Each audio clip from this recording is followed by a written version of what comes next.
We got a full slate and some day baseball. Let's talk some seam.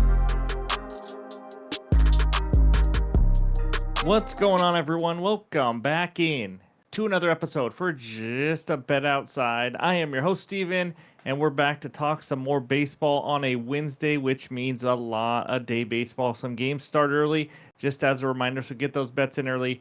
Yesterday, you guys know how this season's gone. We've been stuck right around that, down a couple units all year, or at least lately. It's a super long season, I know that, but the mental grind of it, frustrating. 2 and 4 day could have been better, but we'll go over the recap in a little bit. Quick reminder, NBA Best Bets video is out now, so be sure to check that out as well. But of course, any graphics you see are in this video are from OUTLIER, the best betting research tool on the market today. I use it every single day. All you gotta do is click that link below. You get a 7-day free trial. So let's get into it. And I found a dad joke. That's right. We're bringing dad jokes over from the NBA for this video because I found it before. Fun fact. So that's what we're going to do. Why is Peter Pan always flying? Because he never lands. It's not very good, I'm not going to lie. But in this video, we are going to recap yesterday and then go over the good and bad hitter matchups. Who's on fire will be on the video tomorrow.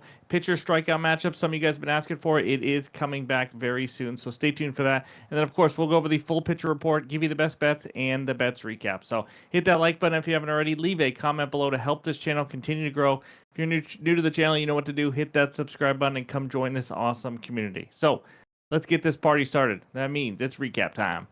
All right, there it is, a 2 and 4 day. You wonder why we still do half unit plays, but man, oh man, over 8 runs, Yankees, Guardians. They couldn't get the job done. Both teams had chances with guys on base, like it always is the case. It was 3-2. Yankees scored 2 flipping runs off of a pitcher that's been struggling. But either way, that's baseball. It happens. Athletics team total over 2.5 first 5 innings. First and second, 1 out against Corbin. They had 2 runs already in the 5th inning. They already had 2 runs heading to that 5th inning. Needed 1 more single. That's it. Could not get the job done. 2, I think, lazy flyouts or a flyout and a ground out. They got 2. They could not score 3. They had their chances. Again, 1 hit, 1 here, 1 hit there. It woulda, coulda, shoulda, I know. But Orioles team total under 2.5 first 5 innings. That was an easy winner. The Orioles continue to struggle against lefties. They scored 0 runs. That's right.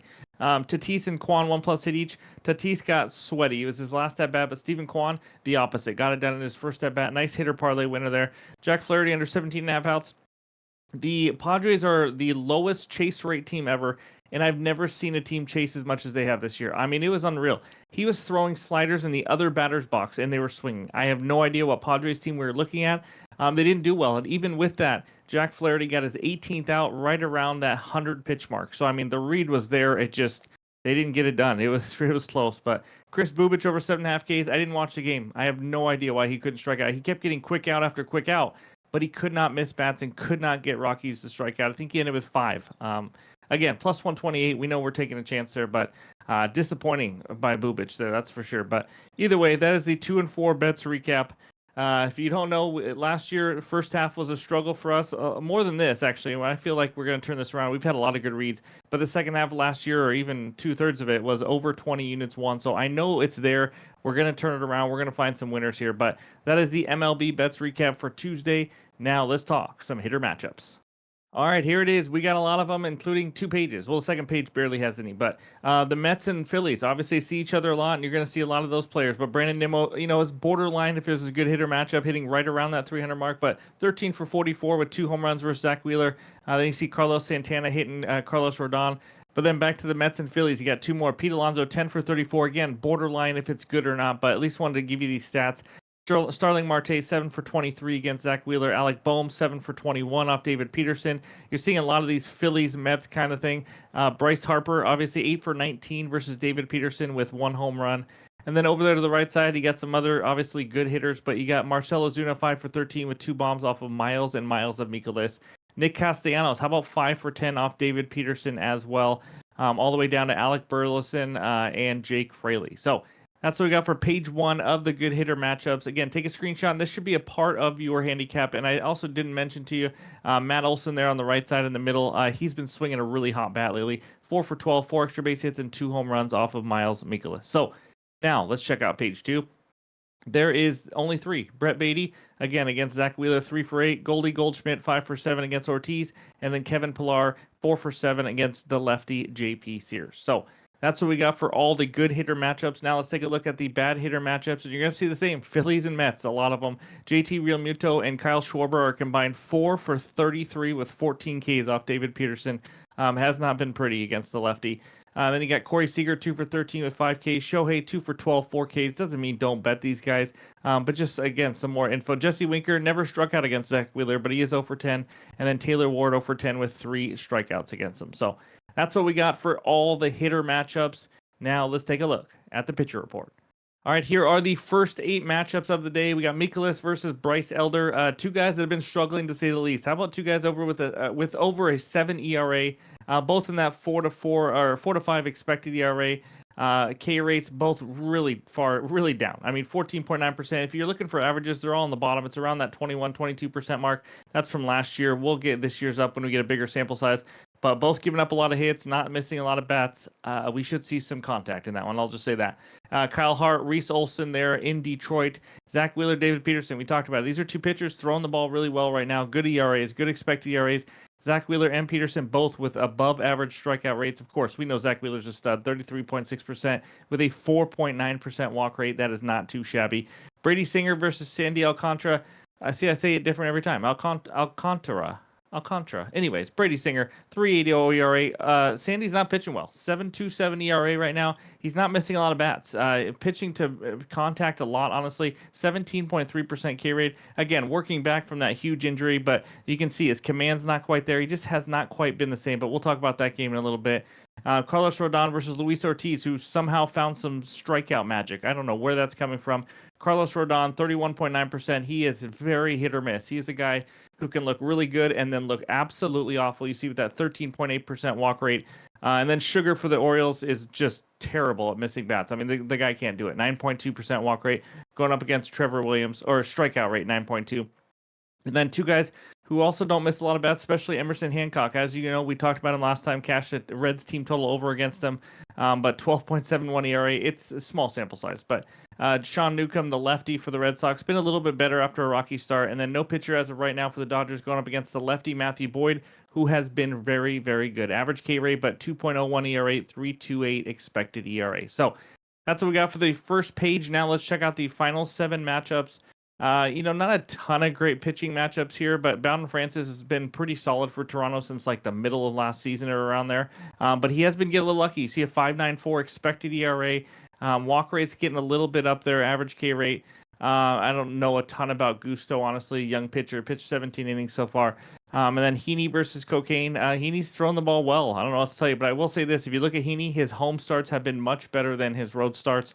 And then Cocaine up there, 6.2 ERA, not very good. And how about an 11.2% K rate? That is incredibly low. Taj Bradley versus Eduardo Rodriguez. Eduardo's another guy who can miss a ton of bats, but he can also get hit up a little bit. 9.8 hits per 9 to go with a 30.2% K rate. So kind of a weird combo there. And then fastball Freddie Peralta. He's pitched really well so far this year. 1.91 ERA, great K rate, just really looking solid. 6.4 hits per 9. Logan Webb, we know he's been an ace for a long time. Also pitches a little bit better in San Francisco. But 2 guys who have been pitching really well, and then Kumar Rocker, the youngster who's had one good start, but it's kind of been shaky, going up against JP Sears with the 3.13 ERA. A little surprising to me, but both guys again don't miss many bats. Rocker is 11.3 hits per 9. Now, just keep in mind, all these are still small sample sizes. But hopefully this pitcher report's kind of just a good idea for you to say, okay, here's all the matchups.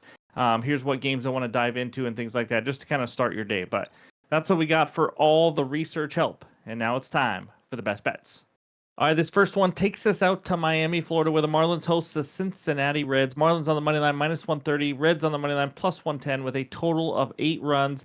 My best bet is the over. That's right, over 8 runs in this game is at -110 on DraftKings for a half unit. We've talked about this before. Games in Miami tend to go over. In fact, last year is the most profitable over stadium in the majors. That's right. The Marlins offense is even better this year now. And this season so far, Miami is the 4th highest over team at home at 66.7%. So let's talk the starting pitcher matchup, though. We got Brady Singer versus Sandy Alcantara. Singer, let's talk about him first. He had a great first start of the year. I think it was against Texas. But you know what? Since then, he's given up 3 earned runs in every single start after that. He has 6 walks and just 9 Ks in his last 2 starts combined. That is no bueno. You don't want to be walking that many guys or having that close of a walk to K ratio. He does not go deep into games, which we'll talk about in a second, but 5, and 4.1 innings in the last 3 starts. Now, Mr. Sandy, after taking last season off, this year he was working his way back. It's been rocky. He looked kind of good at the beginning, but his stuff is just not moving very much. It's not fooling a lot of hitters. I've seen him pitch a couple times already. He's finding a lot of bats. He only has 2 strikeouts in his last 2 starts. That's 7.2 innings. That is not good at all. In fact, not only 2 strikeouts in his last 2 starts, how about 6 walks?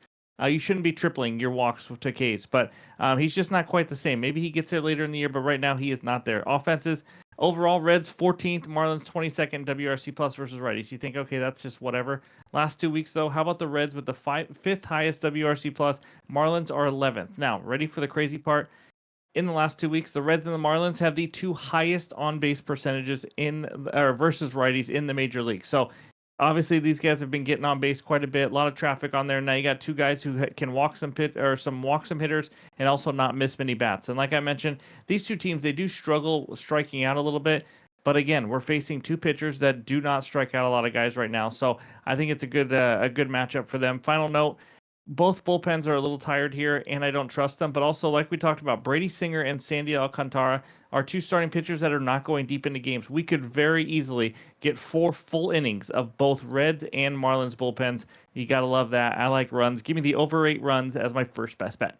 All right, before we get into this next best bet, after this one, we will give you hitters I like, but right now, just 2 best bets. The total NBA, MLB, every single night, we are just drained. It's late in the night, but I will be adding plays, and I'll be adding them maybe before I go to bed and also in the morning because I know games start early. But this one, it's a hitter parlay. Give me Aaron Judge and Corbin Carroll, 1+ hit each at -116 on DraftKings for a half unit. Now, let's start out with Mr. Judge. Holy crap. Did you know he's hitting 411 this season?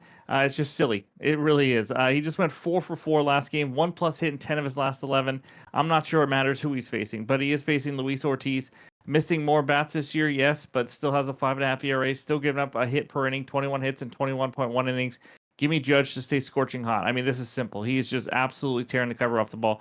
Second one, Corbin Carroll. How many times have we bet him? I feel like this is the 4th time already, and we've been pretty successful. He is also swinging a hot bat. 1+ hit in 13 of 14. That's right. So Judge, 1+ hit in 10 of his last 11. Carroll, 13 of 14. Love these great hit rates. I'm surprised it's a playable line, honestly.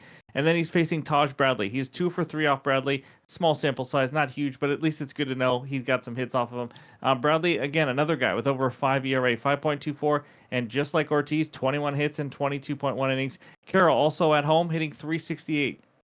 Off righties, how about 358? I mean, this is a great matchup for him. Give me Aaron Judge, give me Corbin Carroll to each get 1 hit in this one.